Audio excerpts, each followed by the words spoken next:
So for all of you who just joined, we're doing this in Zoom meeting style. So let's make sure that all of your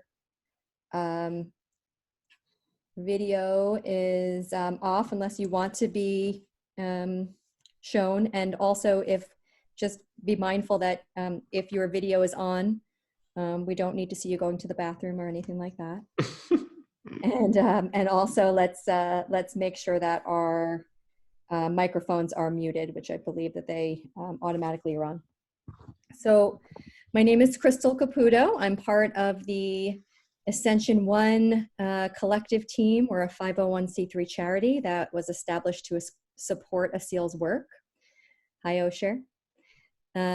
Thank you to Canopy for co-hosting this series. The brilliant Simran at Canopy approached us last week to collaborate on how we could support the Canopy community. And as all of you, I'm sure, Asil and Ascension One Collective have been adjusting, recalibrating in response to this time and finding ways to be more in connection in a time of physical separation. So Asil himself is a healer and a channeler. His work includes energetic alignment of people and places and channeling wisdom from celestial and angelic guides. He travels the world going to sacred sites and to communities where energetic alignment is available for the different communities. His work was predominantly in the Middle East, in places as hard to reach as Iraq and others that are a little bit more accessible. So we've just completed that Middle Eastern tour. We were intending to head to Europe May 1st and bring a group there. Unfortunately, we're still working on the postponement of that now. But for today and for the next 3 Fridays, we want to be with you and hold this 3-part series to be a support to you and help you with first finding inner alignment and how we could possibly even do that in a world of this chaos. So Asil is going to take us through a short meditation today and then guide us through a dialogue around understanding what it means to be aligned in today and how we can do that. So with that, I give you Asil Toksal. Hello, everyone. Thank you, Crystal. Thank you, Simran, for hosting us. And thank you for everyone that has joined. So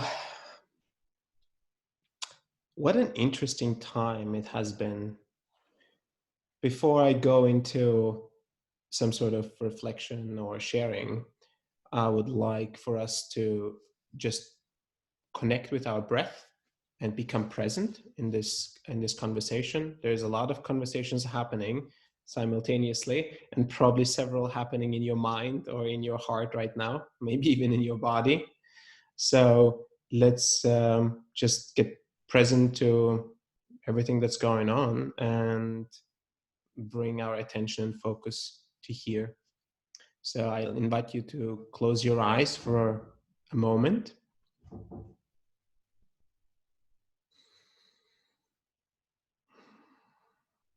Take a deep breath.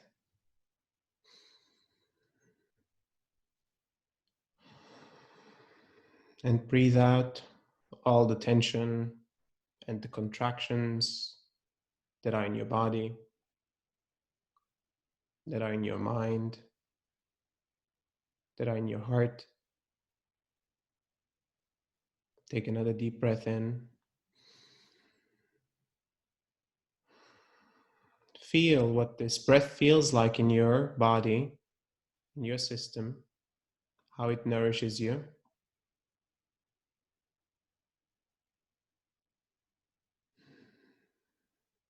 Take another deep breath in. And ground yourself deeply into the earth. This mother that provides everything that we have for us, And open yourself up to the sun, towards the sky. That also provides for us.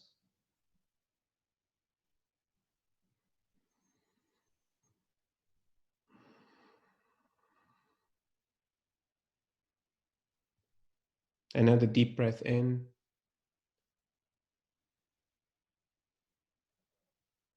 And bring your attention to the moment with the intention that this conversation and dialogue will serve you in the best possible way, and that we are here in service of ourselves and of yourselves, and through that of many others.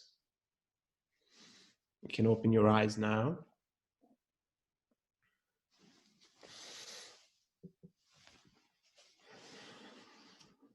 Well, welcome back, and welcome to those that have just joined. So it is a peculiar time, a time of change, a time of powerful energies moving through our plane, moving through our existence. A time in which we are challenged to our core. And we're not just challenged by the external circumstances, but we're also challenged by everything.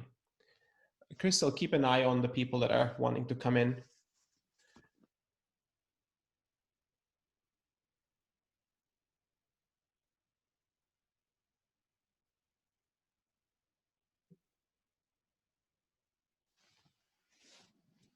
With every circumstance that's coming from the outside, there is a natural reaction to it. And that's, it could be perceived as a threat.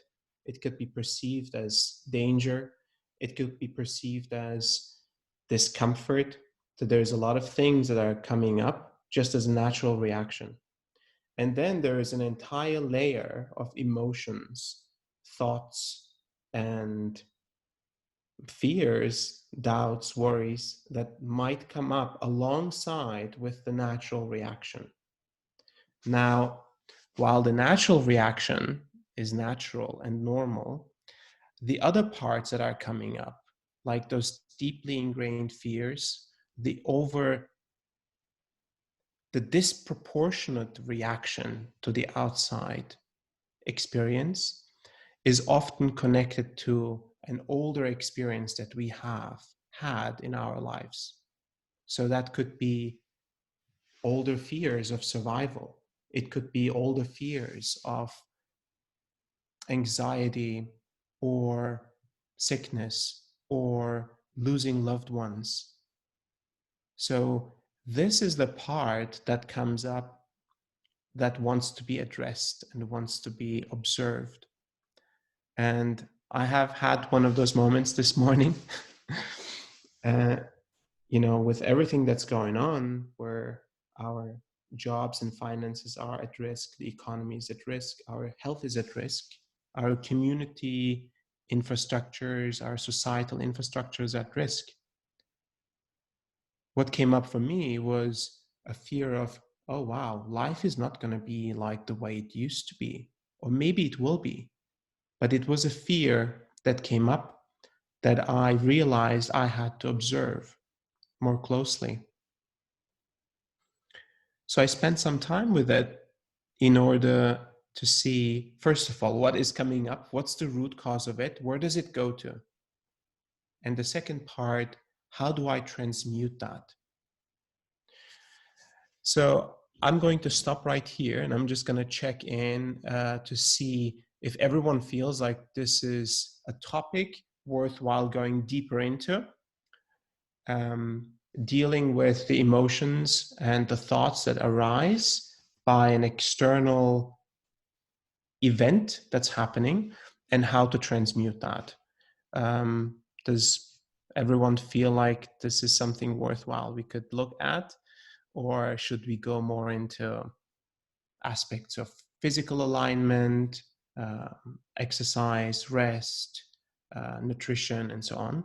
Should we look into more spiritual alignment? How do we deal with everything that's going on energetically in our bodies, in our minds, in our hearts?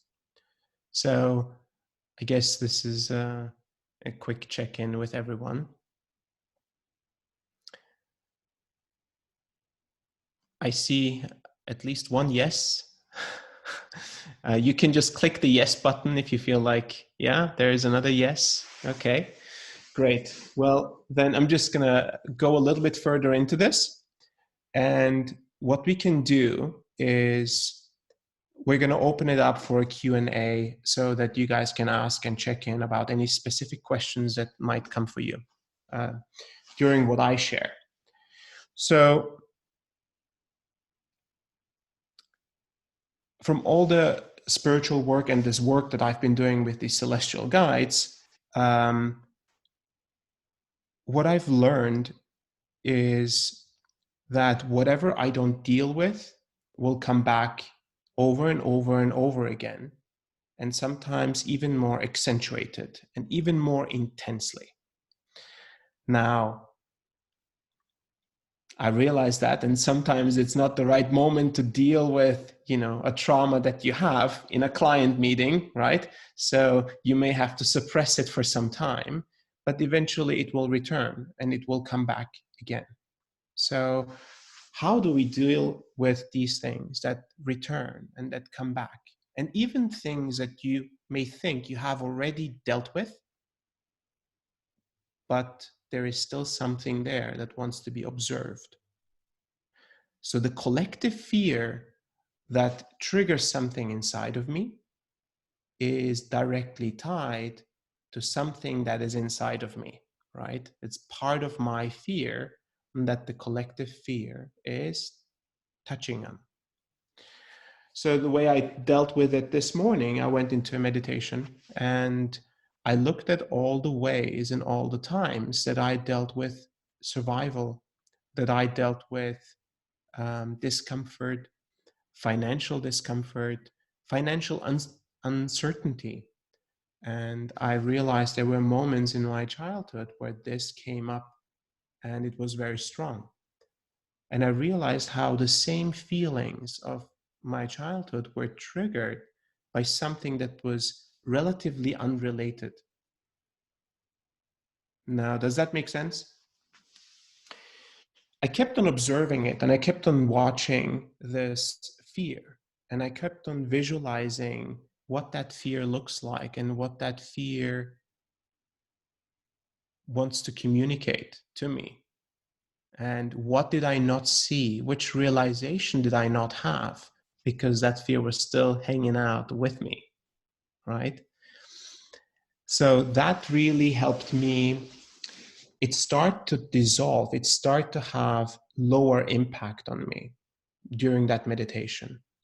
And as the more I observed it, the more I looked that fear in the eye without judging it, without letting it take me over, the more it dissolved, the more it lost its power.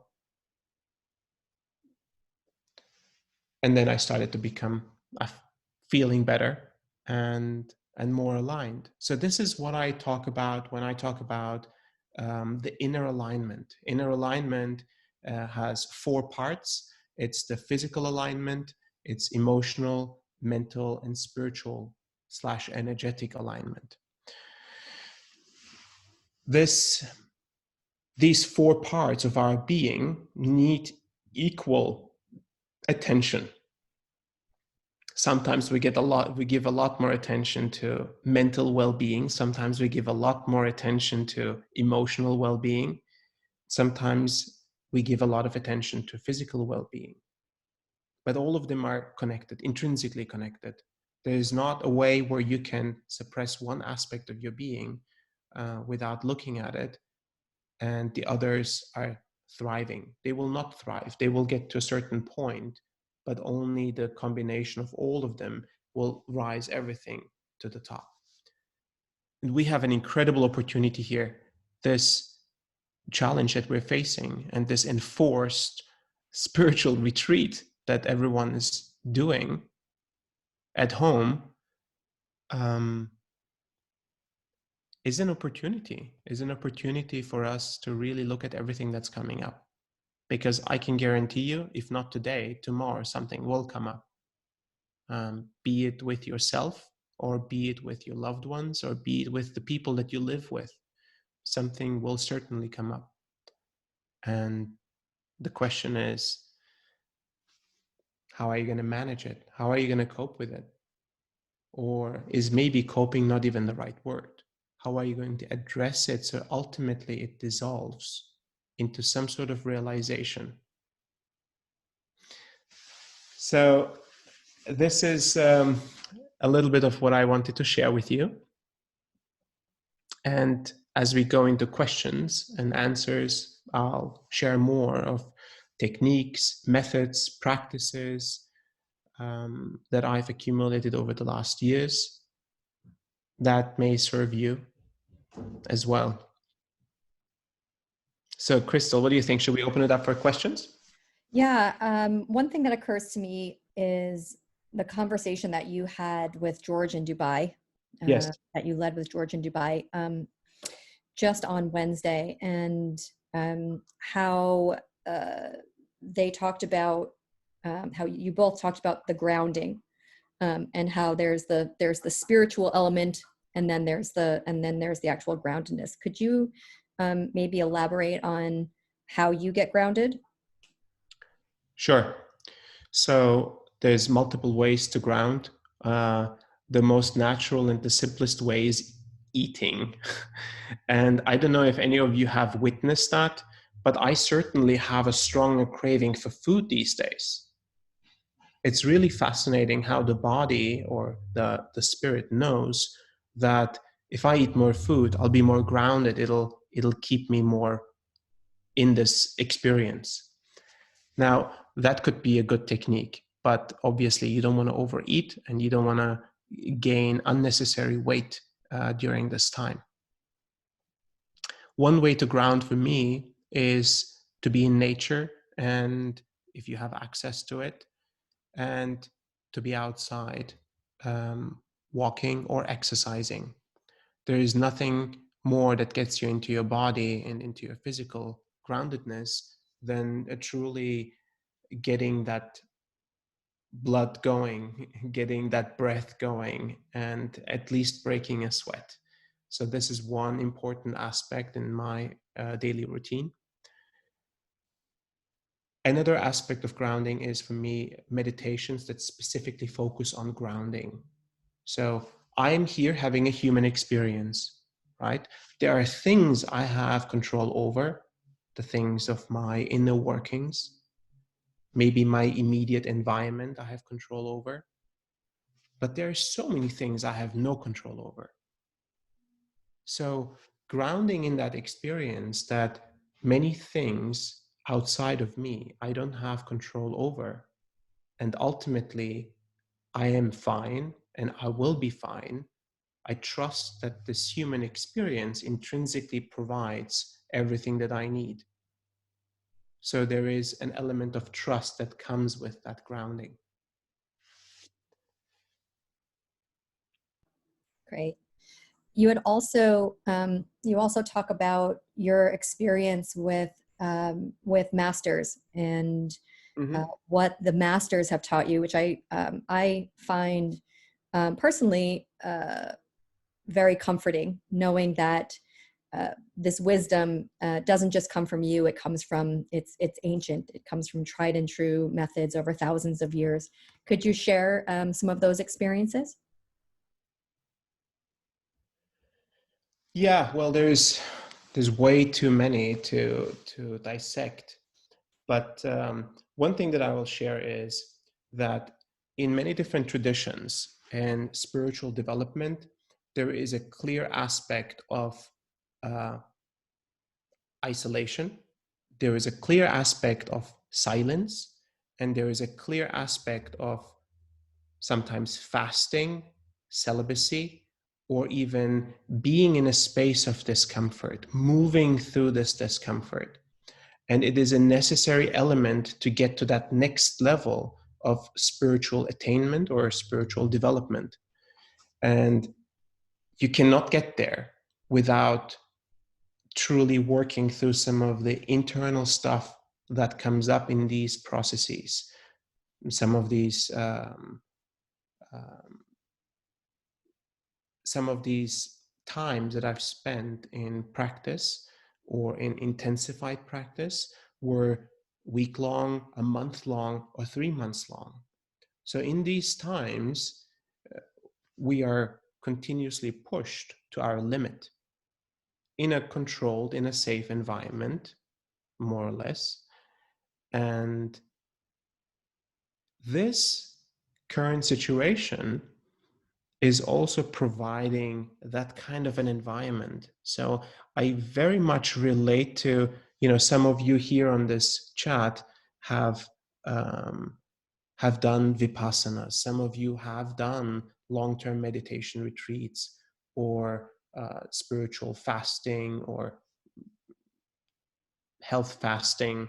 Some of you have done intensified work where you had to deal with everything that comes up, thoughts and your inner shadows, your inner misalignments. What I'm inviting you to do is, if you have had these kind of work in the past, just observe in which ways this current experience is similar to that, and in which ways you can take some of the learnings that you have had and apply it here again.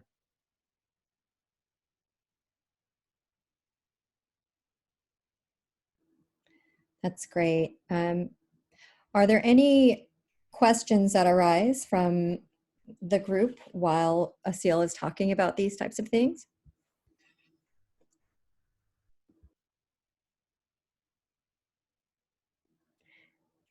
I think we may have lost him for a moment.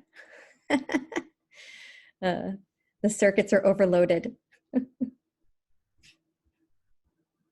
Does anybody have any experience share around particularly something that Asil was talking about on Wednesday was breath work? Does anybody have a breath work practice that they have they found beneficial over the past couple of weeks?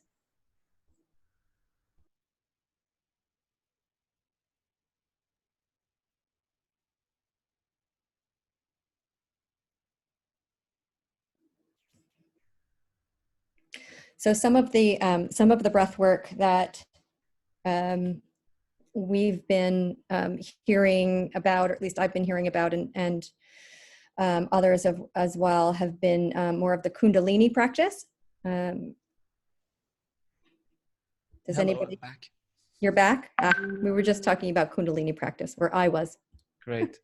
I was regaling them with stories while you Yes. reestablished your connection. Fantastic. Sorry, the internet has been a bit wonky these last couple days. I guess everyone is watching movies or doing Facebook Lives. So yes, sorry, go ahead. No, that's okay. We were talking, well, I was asking the group if they had any breath work that they found useful, and there were no comments about that. So do you want to talk a little bit about breath work specifically, Asil? Yes, so there is multiple different techniques, especially coming from the yogic traditions, pranayama breathing or kapalabhati. There is breath of fire. There's different ways where breath itself is utilized to almost burn through thoughts and emotions and move things through the body and through the mind and through the heart. And I can guarantee you, if you do 2 breathing exercises per day, one in the morning and one in the evening, you'll sleep better and you'll have a much better focus in the morning when you wake up. And that's something we can share links about. It's a fairly known and fairly widely accepted practice, and almost no side effects.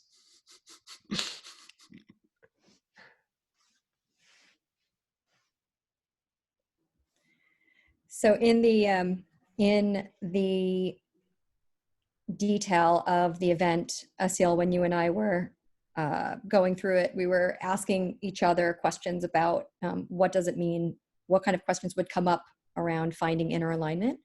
Yes. And we talked about the question of how do we stay healthy in our bodies and listen to the needs that arise.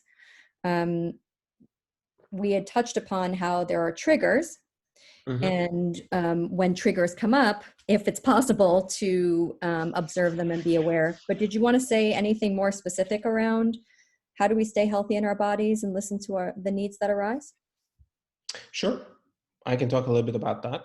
And then we can see if there is people that have questions that want to jump on and talk or share. So in terms of the body's needs, when the body goes into a survival situation, there is certain needs that arise that the body wants to make sure it is taken care of, right? So you'll see when you are in an anxious or when you're in a fearful state or in a survival state, the body will contract. It's almost like a natural reaction. The breathing will be shallow and fast. There will be slightly an elevated heart rate, and the body is going to want to have more food because it's afraid that it might not get the next meal, right? So there is like the nervous system that is immediately reacting to an outside aspect, and the mind is confirming that outside threat. So here is the opportunity, right? Even though there might be a threat outside, we can work with our mind to adjust the threat, to level it to the realistic impact that it might have on you, right? So finding ways to calm your mind down, finding ways to calm your heart down through either calming music, resting enough. Enough sleep is very important. Um, Enough nature is very important. Finding time for meditation or breath work is very important. Breathing techniques. All of these will bring the body back into a state of calm or a state of alignment rather than a state of survival and this fight or flight mode that comes up, right? Because everything changes. The moment you change your physical posture, like everything around you will change. So it's also an invitation for you to notice, how your posture is and adjust it accordingly throughout the day, consciously adjusting it, consciously calming your breath down with longer and deeper breaths. Yeah, I think that's a really good hack, especially for those of you who may be in your homes with your families, with your children running around, with homeschooling, and dealing with your businesses. So those quick ideas about breath work are things that you can do really at any time. Would you say, Asil? Absolutely. And I've had many conversations in the last week with different people around the community in different parts of the world.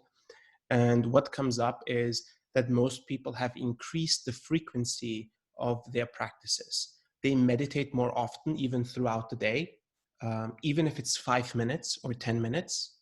Like, I'm going to take a break because right now something is coming up, right? Or I had a really strange conversation with a friend that's really freaking out, right? Take a moment to clear yourself after that conversation. Don't let someone else's fear become your fear. Someone else's worry become your worry, right? And if it becomes your worry, then make sure you look at in which way it's bringing up something for you and observe it and try to clear it with whatever methods you have. And Ming is asking, what are some of the methods that we mentioned earlier? So any type of guided meditation, there is millions of guided meditations, and there is apps that provide those. For example, Headspace or Insight Timer provide very good guided meditations that will allow you to ground or to find some sort of alignment. Pranayama breathing, for example, in yogic traditions is very important. It's a breathing technique where you alternate the nostrils, and that clears the mind and opens up the energy channels. Now, there is also breath of fire. There is also Kapalabhati. I'm not exactly sure on how it's pronounced, how it's spelled. But there is also, like, for example, I know that Phil, for example, who is on the chat here right now, is a longtime practitioner as well.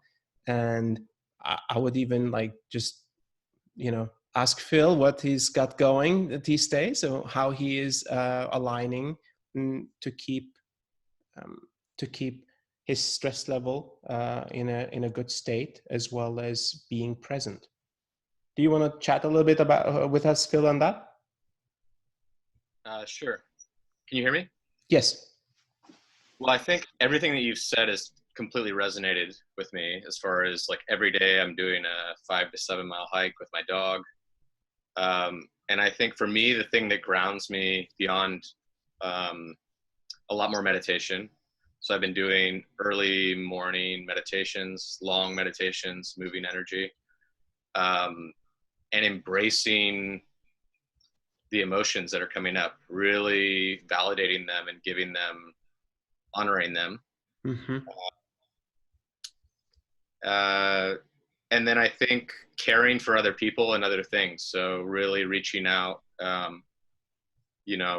whether it's my parents who I'm taking care of right now, just going the extra mile and being supportive, even little things like doing the dishes for them and cooking for them and things where they feel cared for, I think has been very serving mutually, and it's helping ground, because it's something tangible that you can do, that you can take control over. And I think with so much messaging around uncertainty, I think it's very easy for people to feel like their world is spiraling in a way that may not actually be grounded in reality, but your head can go there. So yes, I think those are a few things. I think being in nature is the really most powerful thing for me.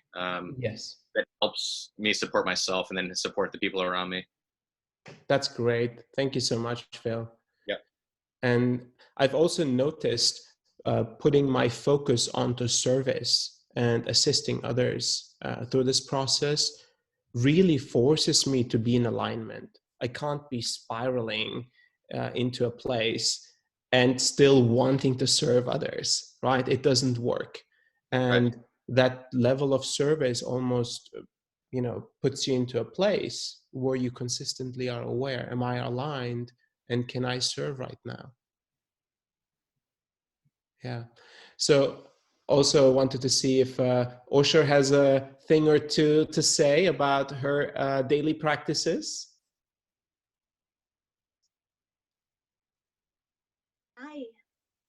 Hi, Asil. I think it's nice to hear you as I shared with you, and as much as we appreciate our divine connection, it's nice to be us. Right now, when I'm sitting here, I cannot not acknowledge. I'm sorry. I feel like there's a blanket of seriousness. Even when we talk about our practices, there is that seriousness, and it's a serious moment. But I think there's something to be said about stoking the fire of joy as a practice. Here in sorry, I don't know if you can see a trampoline. That's great. That'll definitely fuel the joy. Intending to practices that are outside of the sitting meditation and running outside and things of that nature, just tending to joy, I find is what carries me through this week. The only worry I have, and worry is not normally a thing in my world, but I have a worry for my parents. Mm-hmm. My parents have 6 children and 31 grandkids. They are now isolated from everyone. Mm-hmm. No one can even come and see them from the other side of the fence. Like there's just, everyone has to stay in their homes. Mm-hmm. There's a big holiday coming up and they'll be celebrating it alone. They never celebrated a holiday alone in their lives. And with my dad, it's been a struggle to keep him inside. I know I don't know if others share it. I know that others in my world certainly share that moment with parents that are rebelling against being told that they're in a risk group and they have to stay indoors. And yesterday I found myself parenting my dad in a very real way.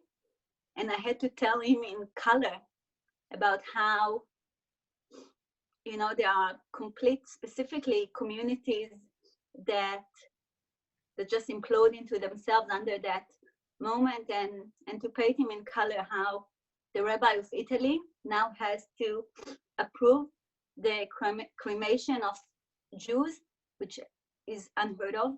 Like Jews don't burn bodies, not even in the Holocaust did we have to burn bodies. And I had to paint him in real color some of the dangers of it.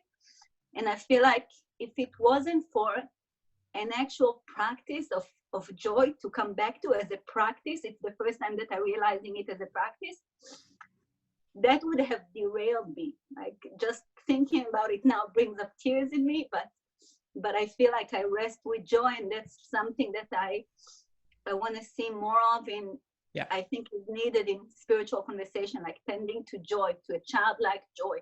That's great. Thank you so much for sharing that. I think there's a lot of dance parties happening, right? And people are joining DJs around the world.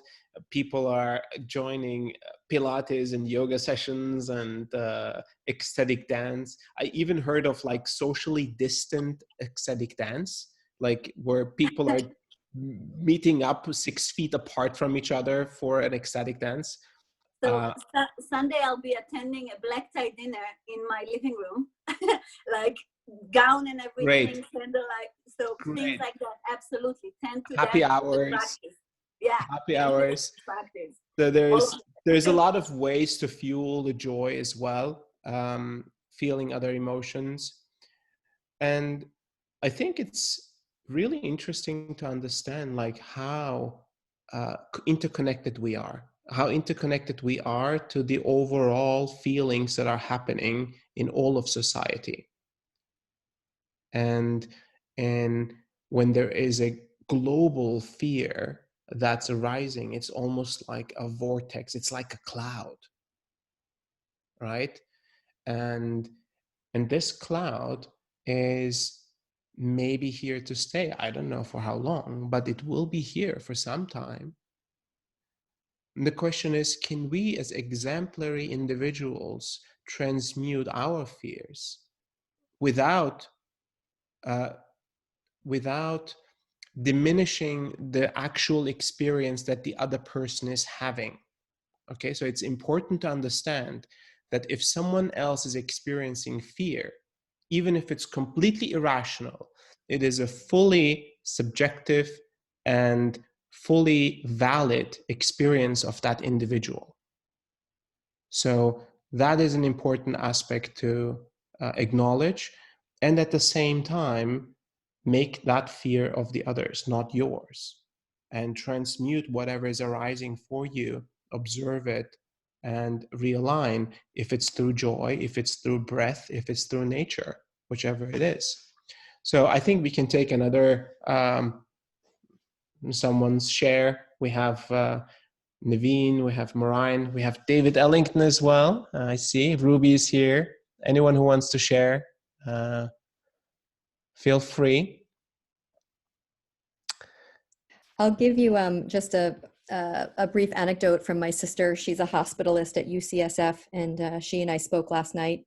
Mm-hmm. And she was they were sitting in a meeting with the head of ethics for UCSF, and the head of ethics was kind of helping them through the ethical way of potentially having to apply protocols to essentially make decisions if it came down to that, which they're not there yet.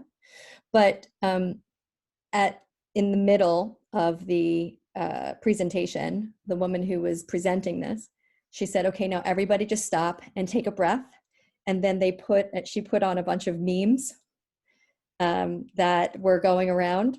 And my sister said it was it's a relief to to speak to what Osher is talking about. Mm-hmm. It's a relief even for those on the front line to have the comic relief. Yeah. And then the other part of that she felt very touched by, which I immediately said, okay, this is something I can do when I'm feeling like, oh my God, my sister, she's on the front lines. What can I do? And I feel misaligned because I'm completely lost in my worry for her. They did start in Mill Valley. They howl at 8 p.m. Some of you may know that throughout the world, it started in Europe. People would go out to their balconies at 8 p.m. and they'd do a clap and cheer for the frontline health workers. And being that Mill Valley is smaller, it's farther away from one another, they adopted howling at the moon. So that was, and she said it was so great to be in such an intense experience during the day and to come home to hearing the support of your community. So so that was another way I immediately said, okay, I can pull this in and I can be a support for my sister. Yeah, that's wonderful. Thank you, Crystal. And Naveen had a share about feeling like she's experiencing herself like being in a bubble. And if this can also become a coping mechanism, yes, it can. And there is, I'll say that there is nothing wrong with coping mechanisms as long as they allow you to function in this world. And a coping mechanism requires effort and willpower. And at some point, effort and willpower is not available. So therefore, this bubble or this coping mechanism will falter, right? And then suddenly whatever is unfelt, whatever is unprocessed will come rushing in. It's almost like a break or a burst in that bubble. And so it is, if you have the luxury and the space and the safety to look at what's could be arising, be it fear, worry, whatever it is, and you have the ability to observe it without spiraling downwards too far, then I would invite you to do it and take yourself out of it once you feel like it's too much. So there is, I believe, and if a coping mechanism requires a lot of effort and energy, then it is like it's directly correlated, the amount of energy and willpower that it uses to the amount of fear that is there. So if you use very little energy to cope with something, then most likely it's fine. It's not something major. But if it takes a lot of willpower and energy to move that energy, then there is something deeper underlying that needs to be addressed. So that's, we are kind of coming to the end of our time, and I realize this is really short and we could speak for hours. And I wonder if we should take one more question or if we should close it off. What do you think, Crystal?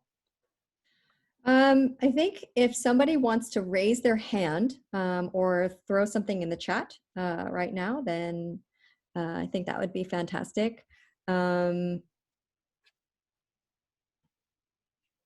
wonder if everybody is not on video because I think we should also mention drinking already. we have 2 more of these coming up, 2 more of these serious sessions with Canopy. This is going to be next Friday exactly at 4 p.m. again, Pacific time. And then there is another one coming up after that, the next Friday. And we are happy to invite you again. We're going to talk about slightly different things, but also bring up whatever is coming up here. We did have one more question from Christine Asil to you specifically. Yeah. Mm-hmm. Am I feeling better since the last meditation? Do you mean like since the last channeling that I did on Wednesday? Oh, yes. Okay, good. Yes, I'm feeling better. To give context to people, I go into a trance. In this trance, I connect to higher levels of consciousness and they take over my body and they speak through me. And what happened in this last one is towards the 3/4 in, the connection started to have some sort of interference, which I rarely experience. But I started to tap into like this cloud that I mentioned of not just fear, but this collective unconscious. There is a collective unconscious that's full of thoughts and emotions and everything that's going around that hasn't been felt and processed and digested. It's like a giant pile of things to look at, not necessarily sensical, but the connection that I was having with the guides was being interfered with that. And it continuously kept breaking. And we had to eventually stop the session. And I had to go into some sort of maintenance mode. Am I doing too many channelings? I don't think so. I do about not channelings, but I do sessions where I continuously connect about 3 to 4 times a day, where I continuously realign. Like I've been training for this for years. I've gotten through a lot of intense practices that the guides were getting me towards. So I can do this at least a couple times a week without any issues. But thank you for asking, and thank you for your, loving care and concern. And I noticed, David, you turned yourself off of mute. Did you want to have a parting comment or feedback, or was that? Yeah, I just wanted to say that I appreciate this. I appreciate tapping in, having this opportunity to tap into this community. We're all a part of lots of different communities, and as already discussed, there's so many different activities online nowadays. Some you enjoy, some you don't, some just kind of you observe, and some you kind of participate in. This is one where I tend to want to observe and just kind of enjoy a peacefulness, or go to a certain place where I can be more calm and just enjoy the energy. I mean, look at you sitting there, Asil. The epitome of calm. So that helps. And also being familiar with that room, and knowing Crystal. I mean, several people I know on this phone call, I think most. So at least I've chatted at some point. So that's nice to tap in. I've tried to make each one of these. It's not like I'm out and about. It's just maybe either I'm in the middle of a phone call, or I'm trying to deal with do some kind of a chore around the house, that suddenly all these chores have popped up. But seriously, I just want to say I appreciate this connection, and I enjoy it. So thank you very much. Thank you, David. Thank you very much for coming, and all of you that have joined. Yes. Feel free to share resources either this time around or next time. Share with us at any point whatever you have, whatever you've found that's like really effective for yourself and maybe for others. That always is good. Here we go. There is some calming music links and uplifting music links. Great stuff. Thank you very much. We have a sunny day outside. It's still spring, so a lot of flowers are blooming, and I still have my sense of smell. So I'll be going out there just after this on a hike. I really believe that we can all do this. Previous generations have gone through way more intense stuff, and they've done it. So love to you all, and take care of yourselves. Reach out if you need assistance and support. Thank you, everyone. We will be back 4 p.m. next week. You can sign up on the Eventbrite in the link that I put in the chat. And what you'll have to do is you'll have to click on alternate dates. I think there's different date options. So it starts with today's date and then goes to the subsequent Fridays. And so if you sign up there, then we're happy to have you. We also have some Facebook events. We have pivoted very quickly, as I'm sure a lot of you have. And we are now doing 2 energy transmissions and Q&As with the channel twice a week on Wednesdays and Saturdays. So that event is there. If you need extra support, we have live talks with the communities on Tuesday. And then if you want at your leisure, if you have time to read a book, then we've got, we just, quite in the nick of time, published a book of channelings. They're arranged by subject, and they give you a little bit of an introduction to how Asil came to the channel, who is composed of the channel, and that's there as well. So we're here to support you. And again, thank you, Simran. Thank you, Canopy, for giving us your community. And let's just stay connected and stay supportive of one another. Excellent. Yep. Thank you, guys. Thanks Have so a much. wonderful day. Yep. Thank you.